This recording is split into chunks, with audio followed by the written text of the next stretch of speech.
Hello dear students, as we know that we are studying laws of motion, and in the previous video we had studied few things, and those were why second law is called the real law of motion. Second law, real law of motion क्यों होता है? Second thing which we had studied is the law of conservation of linear momentum. Law of conservation of linear momentum. And we have derived this law with the help of second law and third law. Using second and third law, we have derived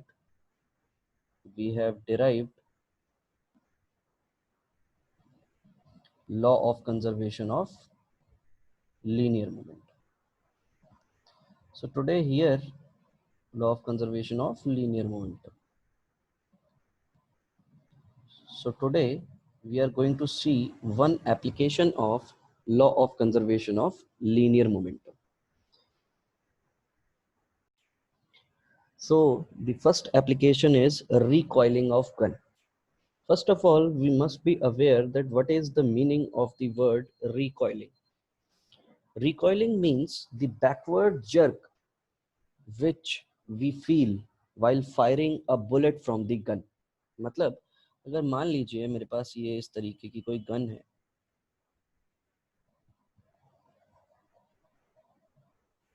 और इस gun से हम एक bullet fire अगर करेंगे, suppose this is a gun, and if we'll fire a bullet from this gun, this is bullet,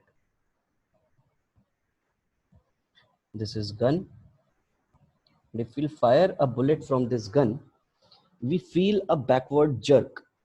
ये हर किसी के बस की नहीं होती है. आप लोगों ने मूवीज वगैरह में भी देखा होगा बेटा, राइफल चलाते हुए the soldier have to keep the rifle on their shoulder and they feel a jerk in the backward direction. That jerk is called a recoiling. So today we need to find that with the velocity of that jerk which a person feel when he fires a bullet. Here what I have assumed is, suppose mass of bullet mb is the mass of bullet,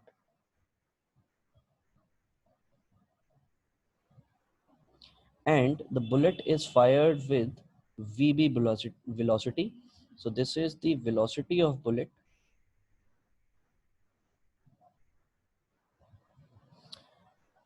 m be the mass of the gun, and suppose he feels a jerk of some velocity, suppose capital V. This is suppose a recoiling velocity. A recoiling velocity. See, when the bullet is fired, no external force is acting. हम यहाँ पर जो भी frictional force वगैरह है बेटा, उनको हम neglect कर रहे हैं. तो ऑब्वियस सी बात है कि अगर मैं यहाँ पर इनिशियल मोमेंटम की बात करूं, मतलब इनिशियल मोमेंटम मतलब बिफोर फायरिंग दी बुलेट, इनिशियल मोमेंटम. तो अगर मैं यहाँ पर इनिशियल मोमेंटम की बात करूंगा तो ऑब्वियस सी बात है बुलेट भी हमारी रेस्ट पर है और गन भी हमारी रेस्ट पर है, यानी कि किसी भी तरीके का कोई जर्क नहीं है. तो initial momentum will be P initial will be M B V B plus, या इसको यू बी नाम दे देते हैं हम लोग, U be the initial velocity, and M G V G. तो सिंपल सी बात, इनिशियली तो सारी चीजें रेस्ट पर है जब तक आपने बुलेट फायर नहीं करी है, that is before firing the bullet, firing the bullet. तो बुलेट को फायर करने से पहले हमें क्या क्या चीजें देखने को मिली कि जो हमारी बुलेट है उसकी भी वेलोसिटी जीरो है और गन की भी वेलोसिटी जीरो है, यानी कि यहाँ पर ये वाली टर्म भी जीरो और ये वाली टर्म भी जीरो, यानी कि मुझे इनिशियल मोमेंटम कितना मिल जाएगा, इनिशियल मोमेंटम मुझे मिल जाएगा zero. Final momentum, final momentum का क्या मतलब है? फाइनल मोमेंटम मतलब after firing the bullet. Final momentum is after firing the bullet। और बुलेट को फायर करने के बाद जो भी वेलोसिटी है वो बुलेट की वेलोसिटी हमने मान ली v भी है और रिकॉइलिंग वेलोसिटी हमने मान ली b है, तो ऑब्वियस सी बात है p final will be mb vb plus capital M into v। क्योंकि हमें अभी रिकॉइलिंग की डायरेक्शन तो पता ही नहीं है, तो हमने उसको क्या लिख दिया, सीधे v लिख दिया कि भैया फाइनल मोमेंटम ये रहने वाला है। So this is going to be our initial momentum and this is going to be our final momentum. Now, by applying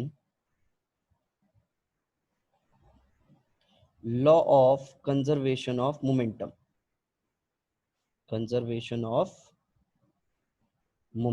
अगर मैं यहाँ पर law of conservation of momentum apply करूंगा तो देखो मुझे क्या मिलेगा। Here it will be m1u1 plus m2u2 is equal to m1v1 plus m2v2। ऐसा ही पढ़ा था हम लोगों ने। तो मतलब ये जो हुआ करता था ये हमारा इनिशियल मोमेंटम हुआ करता था और ये हमारा जो होता था फाइनल मोमेंटम हुआ करता था। तो इनिशियल मोमेंटम तो 0 है और फाइनल मोमेंटम कितना है हमारा mb vb plus capital M into v। So the value of v will be minus of mb vb upon m। So this will be the velocity और इसी वेलोसिटी को हम क्या बोलेंगे, इसी वेलोसिटी को हम रिकॉइलिंग वेलोसिटी बोलेंगे, recoiling velocity of gun। This negative sign indicates that the direction of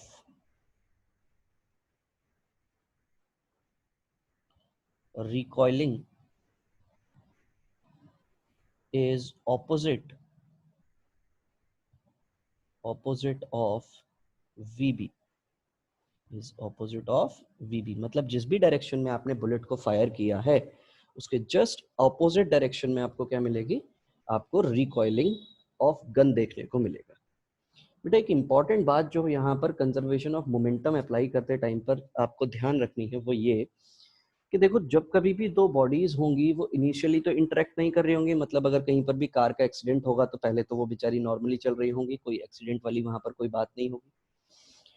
तो हमेशा ध्यान रखना है कि कंजर्वेशन ऑफ मोमेंटम में जो इनिशियल मोमेंटम होता है वो हमेशा आप क्या लिखेंगे, बिफोर इंटरेक्शन। मतलब इंटरेक्शन से पहले क्या मोमेंटम था, और पी फाइनल मतलब after interaction of two bodies. तो सिंपल सी बात कि मैं ये कैसे पता करूंगा कि कहां पर कंजर्वेशन ऑफ मोमेंटम लगेगा और कहां पर कंजर्वेशन ऑफ मोमेंटम नहीं लगेगा। कंजर्वेशन ऑफ मोमेंटम हमेशा उसी जगह पर लगेगा जहां पर आपकी दो बॉडीज आकर आपस में इंटरेक्ट कर रही हैं, एक दूसरे से टकरा रही हैं, एक दूसरे से कोलाइड कर रही हैं। अब वो कोलिजन आपका फिजिकली भी हो सकता है या फिर वो कोलिजन आपका दूर दूर रहकर भी हो सकता है। तो सिंपल सी बात, जैसे कि मैग्नेट वाले केस में है तो वहां पे अगर हमें रिपल्शन देखने को मिल रहा है तो वहां पर किसी भी तरीके का कोई फिजिकल इंटरेक्शन नहीं है, लेकिन after that also one magnet is applying the force on the other magnet और वहां पर भी हमें इंटरेक्शन देखने को मिलता है। तो अभी फिलहाल के लिए हमें यह समझना है कि जब तक दो बॉडीज आपस में अगर कहीं पर भी इंटरेक्ट कर रही हैं और किसी भी तरीके की कोई एक्सटर्नल फोर्स नहीं लग रही है तो उस केस में हम क्या काम कर सकते हैं, उस केस में we can apply conservation of momentum. क्या अप्लाई कर सकते हैं हम लोग, कंजर्वेशन ऑफ मोमेंटम अप्लाई कर सकते हैं। तो बॉडीज के इंटरेक्शन होना जरूरी है बॉडी का, तो वहां पर हम क्या अप्लाई कर पाएंगे, कंजर्वेशन ऑफ मोमेंटम अप्लाई कर पाएंगे। अब देखो जैसे ये बुलेट वाला ही केस था, तो इस बुलेट वाले केस में गन है, बुलेट है, तो ऑब्वियस सी बात है इन दोनों का पहले ये बुलेट जो थी वो इसके अंदर थी, जैसे ही ये बाहर निकली तो ऑब्वियस सी बात है इसने क्या प्रोवाइड किया, एक मोमेंटम प्रोवाइड किया बैकवर्ड डायरेक्शन में।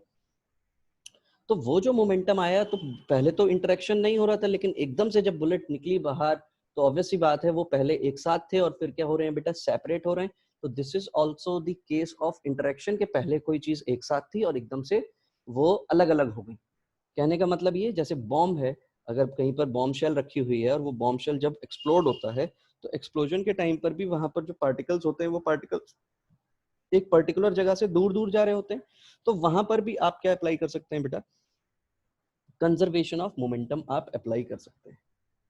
आपने देखा होगा जब कभी भी आप बोट वगैरह पर जब बोट से जब नीचे उतर रहे होते हैं तो बोट आपकी पीछे की तरफ मूव करती है। आप जब बैठे हुए हैं तब तो कोई टेंशन नहीं है, लेकिन जब आप उसमें उतर रहे होते हैं तो उस केस में आप क्या देख रहे होते हैं, बोट पीछे की डायरेक्शन में मूव कर रही होती है। दैट इज बिकॉज कि पहले दो बॉडीज एक साथ थी और उसके बाद क्या हुआ, दोनों बॉडीज सेपरेट हो रही हैं। तो in that case also what you can do is you can apply conservation of momentum. So I hope आपको कंजर्वेशन ऑफ मोमेंटम समझ में आ गया होगा। नेक्स्ट अगर हम बात करें तो अगला जो हमारा कंसेप्ट है that is Lami's theorem. This is the theorem which is applicable in mathematics, और mathematics is the language of physics. बिना मैथ्स के हम लोग फिजिक्स में सारी की सारी चीजें अप्लाई नहीं कर सकते। तो सबसे पहली चीज ये कि लामीज थ्योरम कहती क्या है। लामीज थ्योरम ये कहती है कि अगर मान लीजिए किसी भी पार्टिकल के ऊपर तीन फोर्सेस लग रही है, इसका मतलब ये फिक्स हो गया कि लामीज थ्योरम इज एप्लीकेबल। ये थ्योरम तभी लगेगी when it is applicable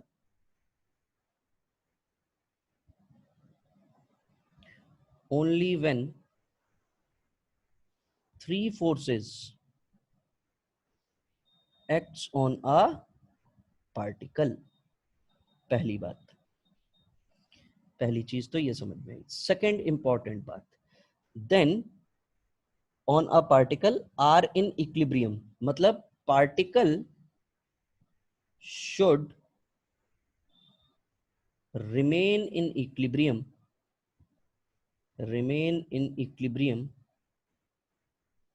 after the application of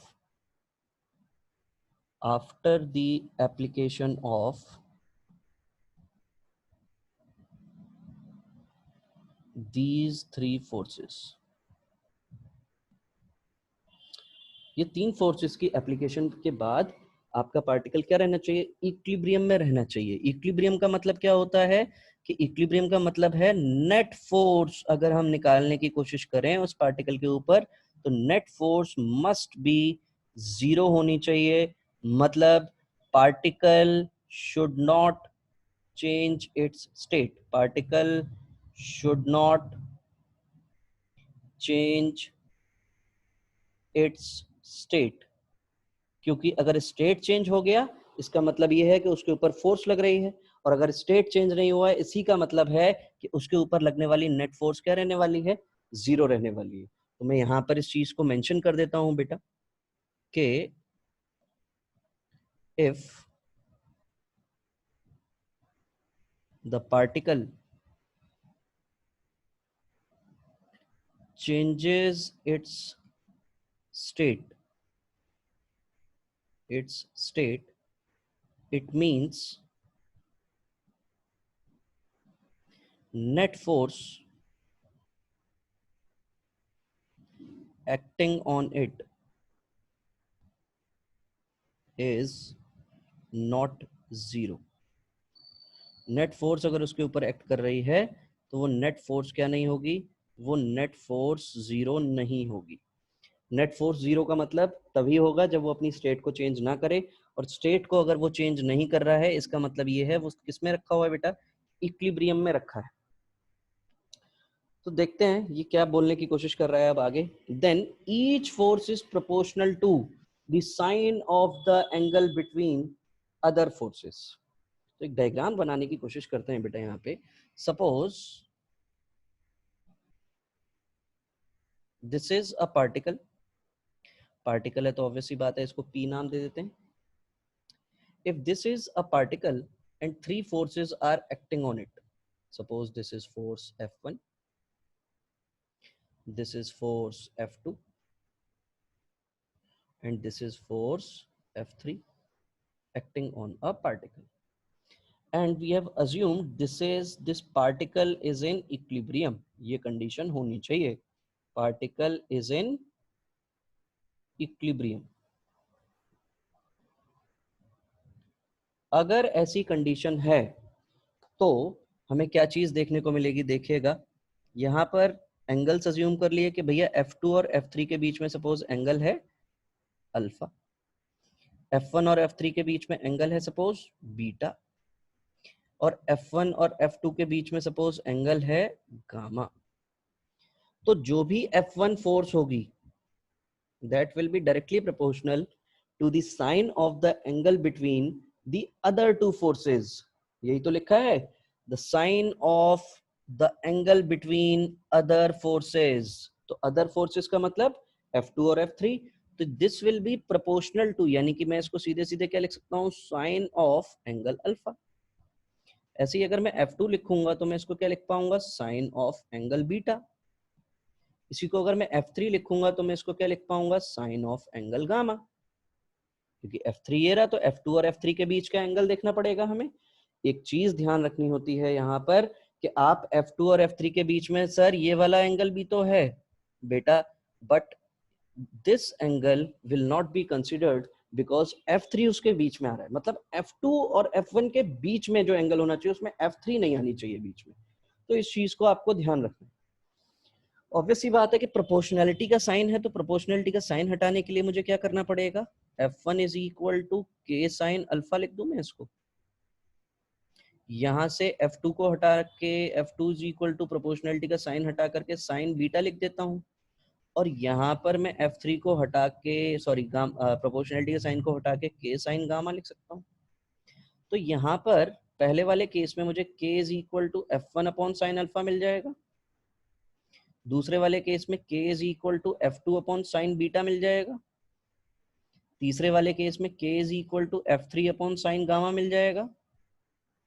तो मैं क्या लिख सकता हूं, F1 upon sine alpha must be equal to F2 upon sine beta must be equal to F3 upon sine gamma, and this is what the Lami's theorem is. यही हमारी Lami's theorem. तो इस थ्योरम को apply कैसे किया जाएगा, तो let's see कि हम इस थ्योरम को, बस ध्यान में क्या रखना है आपको, F1 के नीचे साइन का कौन सा एंगल, अल्फा, जो बाकी की जो दो फोर्सेस थी उनके बीच का एंगल। अब F2 के नीचे जो F1 और F3 के बीच का जो एंगल है दैट इज बीटा, और F3 के बीच में जो भी एंगल है हमारा F1 और F2 के बीच में दैट इज गामा, वही एंगल उसके नीचे आएंगे। मतलब F1 upon sine alpha is equal to F2 upon sine beta is equal to F3 upon sine gamma. हमें ये चीज देखने को मिलेगी। Let's see how to apply this in the numericals. Suppose here we are provided with the diagram, and what he is asking tension T1 and tension T2। क्या क्या पूछ रहा है ये मुझसे, मुझसे टेंशन T1 पूछ रहा है और T2 पूछ रहा है, और इसने बोल दिया कि एक 1 kg का मास हैंगिंग है। ये देखो 1 kg का मास हैंगिंग है, 1 kg है तो ऑब्वियस सी बात है 10 न्यूटन हो जाएगी इसकी फोर्स। T1 और T2 भी टेंशन ही है, मतलब स्ट्रिंग्स में जो फोर्स लगती है उस फोर्स को हम टेंशन बोला करते हैं। तो is asking T1 and T2, और एक फोर्स इसने हमें दे दी है। यानी कि इस डायग्राम को अगर मैं यहां बनाने की कोशिश करूं तो ये डायग्राम देखो कैसा बनेगा। एक फोर्स ये है और वो कितनी है हमारी 10 न्यूटन, यहां से एक टेंशन इधर गई है दैट इज T1, एक टेंशन इधर गई है दैट इज T2। तो 3 फोर्सेस लग रही हैं, और उसने बोल दिया है कि वो किसमें है, इक्विलिब्रियम में है। इक्विलिब्रियम में है मतलब लामीज थ्योरम लग सकती है। अब मेरी बात जरा ध्यान से सुनिएगा भैया, यहां पर ये एंगल जो मुझे दिया गया है दिस एंगल इज 90 डिग्री, ऐसे ही दिया। तो मुझे ये वाला एंगल भी फाइंड करना पड़ेगा और ये वाला एंगल भी फाइंड करना पड़ेगा, तभी तो मैं लामीज थ्योरम अप्लाई कर पाऊंगा। और उसके लिए उसने मुझे क्या दे दिया है बेटा, मुझे एक 30 डिग्री का एंगल दिया हुआ है और एक एंगल मुझे 60 डिग्री का दिया है। This angle is 30 degree, this angle is 60 degree. मैं यहाँ पर अगर एक हॉरिजॉन्टल लाइन ड्रॉ कर दूं तो ऑब्वियस सी बात है दिस एंगल इज 30, तो ये एंगल भी कितना होगा 30, तो ये एंगल हो गया 90, इसलिए ये यहाँ पर कितना लिखा हुआ है बेटा 120 डिग्री लिखा हुआ। यहाँ पर भी अगर मैं एक हॉरिजॉन्टल लाइन ड्रॉ करता तो ये एंगल 60, तो ये एंगल भी 60, और ये एंगल कितना होता बेटा 90, यानी कि ये 150। यानी कि मुझे ये दोनों एंगल्स बता दिए गए हैं, और ये जो दोनों एंगल्स हैं ये एंगल्स कितने हैं, this angle is 120 degree, this angle is 150 degree, ये वाला। तो अब देखो लामीज थ्योरम कैसे अप्लाई करेंगे। तो T1, दिस वाज T1, तो अगर मैं T1 लिखूंगा बेटा तो इसके नीचे कौन सा साइन आएगा, साइन 10 और T2 के बीच वाला, दैट इज 150।